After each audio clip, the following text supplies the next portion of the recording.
ദൈവത്തിൻ്റെ പുത്രനായ യേശു ക്രിസ്തു ഒരു മതത്തിനു വേണ്ടിയോ ഒരു വിഭാഗത്തിന് വേണ്ടിയോ ഒരു വ്യക്തിക്ക് വേണ്ടിയോ പ്രത്യേകമായ ഒരു ഭാഷക്കാർക്ക് വേണ്ടിയോ വംശക്കാർക്ക് വേണ്ടിയോ ഈ ലോകത്തിലേക്ക് വന്നവനല്ല.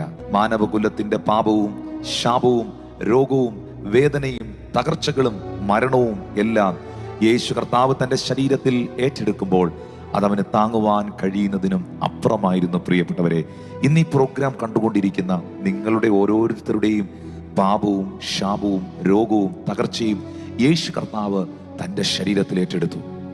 ഒരു മനുഷ്യന്റെ ശരീരത്തിൽ നിന്ന് വിയർപ്പ് പൊടിയുന്നത് പോലെ കർത്താവിൻ്റെ ശരീരത്തിൽ നിന്ന് രക്തം പൊടിയുവാനായി തുടങ്ങി. നമ്മളൊക്കെ പറയത്തില്ലേ, വലിയ ഭാരമുണ്ടാകുമ്പോൾ, വലിയ പ്രയാസമുണ്ടാകുമ്പോൾ ഹൃദയം പൊട്ടുന്ന വേദന എനിക്കുണ്ടായി എന്നൊക്കെ പറയത്തില്ലേ? പക്ഷേ ആ വേദന യഥാർത്ഥമായി, ആ പെയിൻ യേശു കർത്താവ് ഗതശമനായിൽ നമുക്ക് വേണ്ടി അനുഭവിച്ചു.